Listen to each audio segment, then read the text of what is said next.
कहाँ जा रहे हो? अपनी रूपा को छोड़कर आ जाओ, मैं इंतजार कर रही हूँ।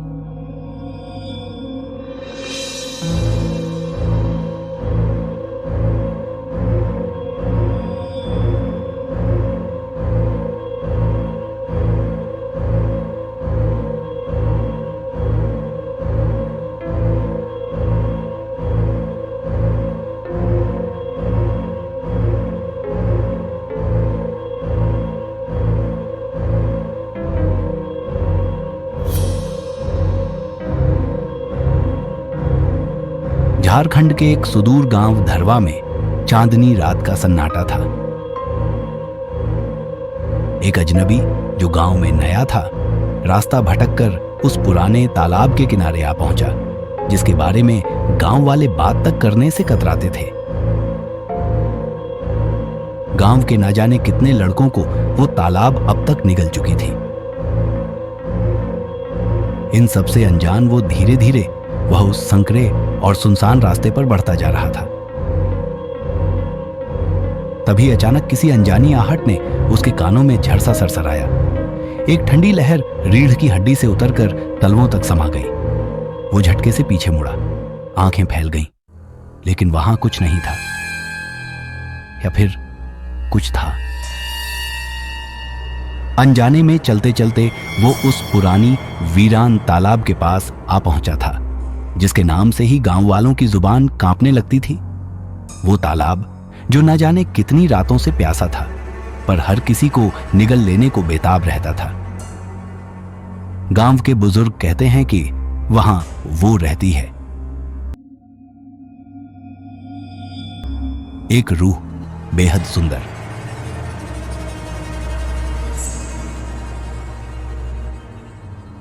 पर उतनी ही खौफनाक। चांदनी रातों में उसकी परछाई पानी की सतह पर चलती दिखाई देती है, लाल साड़ी में लिपटी, बाल भीगे हुए। कभी वो हंसती है, कभी रोती है, और कभी किसी का नाम पुकारती है, ऐसे जैसे किसी अधूरे बदले की प्यास अब भी बाकी हो, किसी के खून की प्यासी। कहते हैं उसकी आंखों में ऐसा गुस्सा है कि इंसान की रूह तक कांप जाए। कोई भी उसे देखे तो फिर वापस लौटे ही ना। वो कौन थी?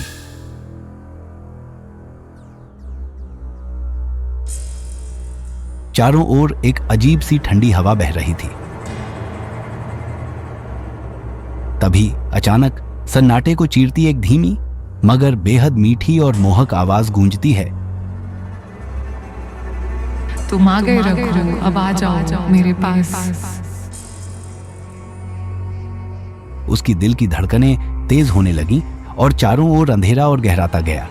वो कांपते हुए पीछे मुड़ा ही था कि फिर वही आवाज, सुरमई, मदहोश कर देने वाली। कहाँ जा रहे हो? अपनी रूपा को छोड़कर। उस आवाज में जादू था या मीठा जहर। एक अद्भुत रूप सी, लाल लहराते कपड़ों में भीगी हुई बेहद खूबसूरत रूपा, जो मंद मुस्कान के साथ उसे अपनी ओर बुला रही थी। उसके दूध से भी उजले तन और गीले बालों से टपकती बूंदों को देख अजनबी मंत्रमुग्ध हो उठा। उसके सौंदर्य ने कुछ ऐसा जादू किया कि उसकी आंखें खुली की खुली रह गईं, जैसे किसी स्वप्न लोक में खड़ा हो। अजनबी जैसे उसके सौंदर्य के सम्मोहन में बंध चुका था, बिल्कुल एक कठपुतली की तरह।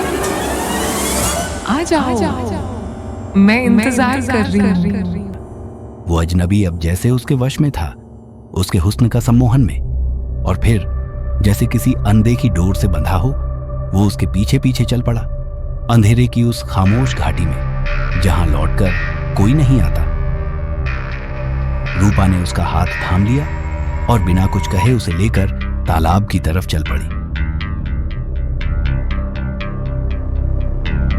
रूपा ने उसे गले से लगा लिया, अपनी बाहों में भर लिया, और दोनों धीरे धीरे उस स्याह ठंडे रहस्यमय पानी में उतरते चले गए।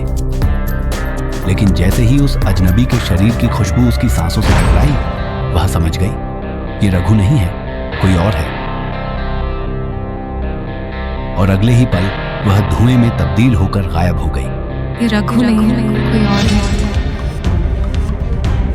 हवा रुक गई और सब कुछ जम सा गया। रूपा गायब हो चुकी थी। उसके सामने अब जो खड़ी थी वो कोई और नहीं बल्कि उसी की परछाई थी, एक खौफनाक।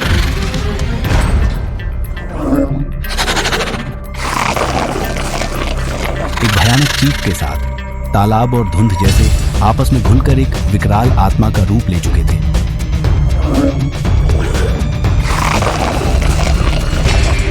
उसके पूरे वजूद से लाल स्याह रोशनी टपक रही थी, जैसे खून और आग का मिला जुला रूप। उसकी आंखें जल रही थीं और मुंह धीरे धीरे खुल रहा था, एक भयानक अनंत गहराई की तरह।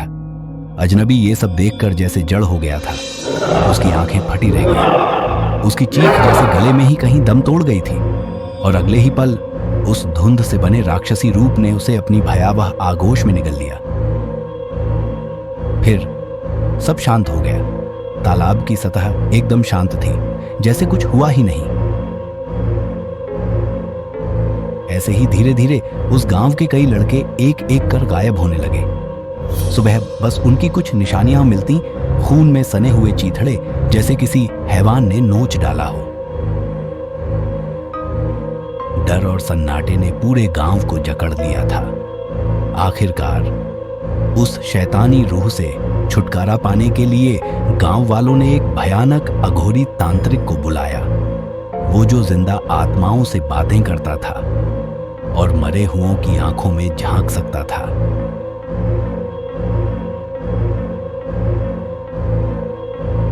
ये भी रघु नहीं निकला। तेरी रूपा तुझे बुला रही है। कितने आशिक मरेंगे मेरी एक झलक के लिए।